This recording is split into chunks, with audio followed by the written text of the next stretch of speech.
ଆଜି କାର୍ତ୍ତିକ ମାସର 21ତମ ଦିନ, ତ 21st ଡେଜ୍ କାର୍ତ୍ତିକ ମାସର। ତ ଶ୍ରୀମତୀ ରାଧାରାଣୀ ସବୁଠାରୁ ଲୋକପ୍ରିୟ।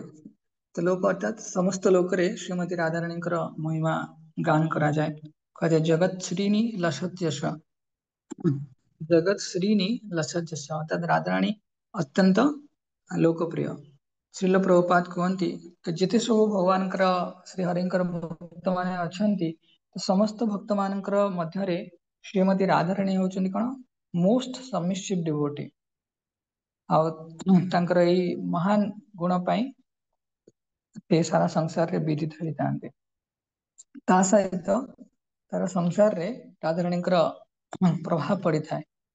ଥରେ ସଚୀ ଦେବୀ ମାନେ ଇନ୍ଦ୍ରଙ୍କର ଯିଏ ରାଣୀ ଥିଲେ, ତ ସେ ପୁରା ଇନ୍ଦ୍ର ମାନେ ପୁରା ସ୍ୱର୍ଗର ରାଣୀ ଅର୍ଥାତ୍ ପୁରା ସଂସାରର ସେ ରାଣୀ।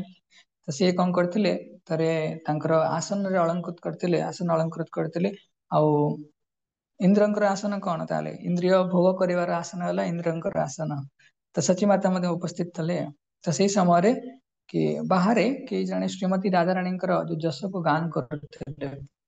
ତ ଶ୍ରୀମତୀ ରାଧାରାଣୀଙ୍କର କୃଷ୍ଣଙ୍କ ପ୍ରତି ଯୋଉ ଅପ୍ରତିମ ପ୍ରେମର କେହି ବି ପ୍ରତିଦ୍ୱନ୍ଦୀ ହେଇପାରିବେନି। ତେଣୁ ସେଇଥିପାଇଁ ଶ୍ରୀମତୀ ରାଧାରାଣୀ ଏପରିକି ଶ୍ରୀକୃଷ୍ଣଙ୍କୁ ମଧ୍ୟ ନିଜର ପ୍ରେମର ଆବେଶରେ ନିୟନ୍ତ୍ରଣ କରନ୍ତି, ବଶ କରନ୍ତି। ତେଣୁ ଯେତେବେଳେ ଶ୍ରବଣ କଲେ ସଚୀ ଦେବୀ, ସେତେବେଳେ ତାଙ୍କର ମଥା ଉପରେ କାନରେ ଯୋଉ ମାଳତୀ ଜସ୍ମିନ ଫୁଲ ଥିଲା, ତ ତା ଭୂପତିତ ହେଲା। ତେଣୁ କୁହାଯାଏ ଶ୍ରୀମତୀ ରାଧାରାଣୀଙ୍କର ଯଶ ଏତେ ଉତ୍କର୍ଷ, ଆଉ କୃଷ୍ଣ ମଧ୍ୟ ଆକୃଷ୍ଟ ହେଇଯାଆନ୍ତି ଶ୍ରୀମତୀ ରାଧାରାଣୀଙ୍କ ପ୍ରତି।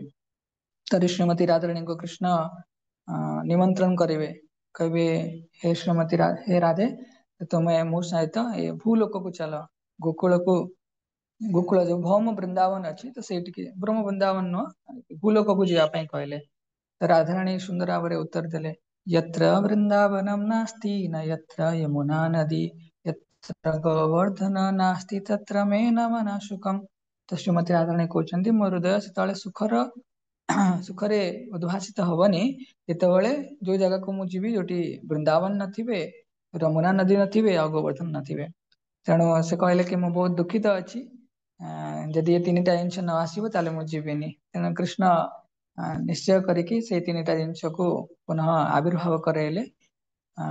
କଣ ଆମର ବୃନ୍ଦାବନ ଧାମରୁ ତାପରେ ଭଗବାନଙ୍କର ଯୋଉ ଧାମ ରହିଲା ନିତ୍ୟ ଶାଶ୍ୱତ ଧାମ ଗୋଲୋକ ବୃନ୍ଦାବନରୁ ଏଇ ଭୂଲୋକ ବୃନ୍ଦାବନରେ ଭୌମ ବୃନ୍ଦାବନରେ ଆବିର୍ଭାବ କଲେ। ଏଇଟା ଯେମିତି ପ୍ରେସିଡେଣ୍ଟ ଯେତେବେଳେ ଆସନ୍ତି, ଯେତେବେଳେ ଗୋଟେ ରେଡ କାର୍ପେଟ ପଡେ, ତେଣୁ ସେମିତି ଶ୍ରୀମତୀ ରାଧାରାଣୀଙ୍କର ଯଶ କୁ ବିସ୍ତାର କରିବା ପାଇଁ ଭଗବାନ କୃଷ୍ଣ କଣ କରିଛନ୍ତି କି ରାଧାରାଣୀ ଆସିଲେ ଏ ଭୌମ ଜଗତରେ କୌଣସି ଜିନିଷ ସ୍ପର୍ଶ କରିବେନି।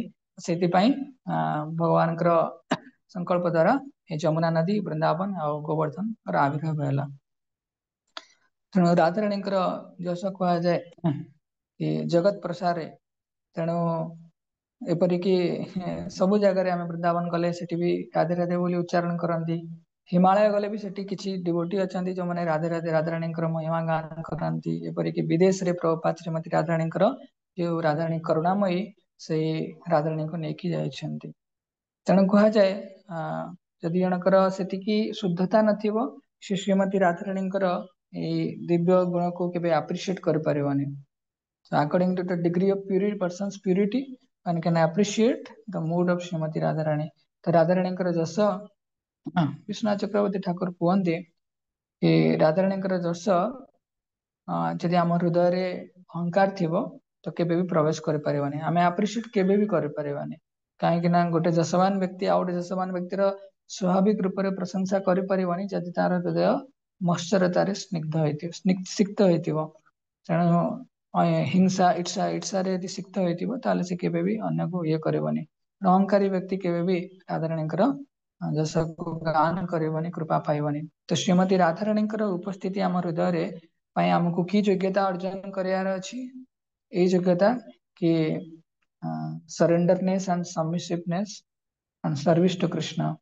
भगवान कृष्ण को प्रति निरंतर सेवार मनोभाव निस्वार्थ प्रभाव शरणागतिर मनोभाव पोषण करके आमे आमर जो मिथ्या अहंकार अच्छी तो ताको दमन करके आमे भगवान को पाखे शरणागत हो पारिबा आउ सेतबेले ही कह जाए सरेंडरिंग टू कृष्णस प्लान भगवान कृष्णकर जो प्लान अच्छी ता संगरे आमे निजर प्लान को अलाइन करिया दरकार सरेंडर करिया दरकार surrendering to Krishna's plan will make us ready to enthrone Shrimati Radha Rani on our hearts as well ता हमर हृदय रे श्रीमती राधा रानी को विराजमान करया पई हमको भगवान कृष्णकर जहाँ प्लान अच्छी तो से हमको कौन करार अछि मेडिटेट करार अछि शरण ताको से प्लान को हमें एक्सेप्ट करार अछि तेणु सेति पई आज पवित्र दिन रे आम श्रीमती राधाराणी पाखे बहुत ध्यान पूर्वक मनोयोग करिकी प्रार्थना करवा ध्यान करवा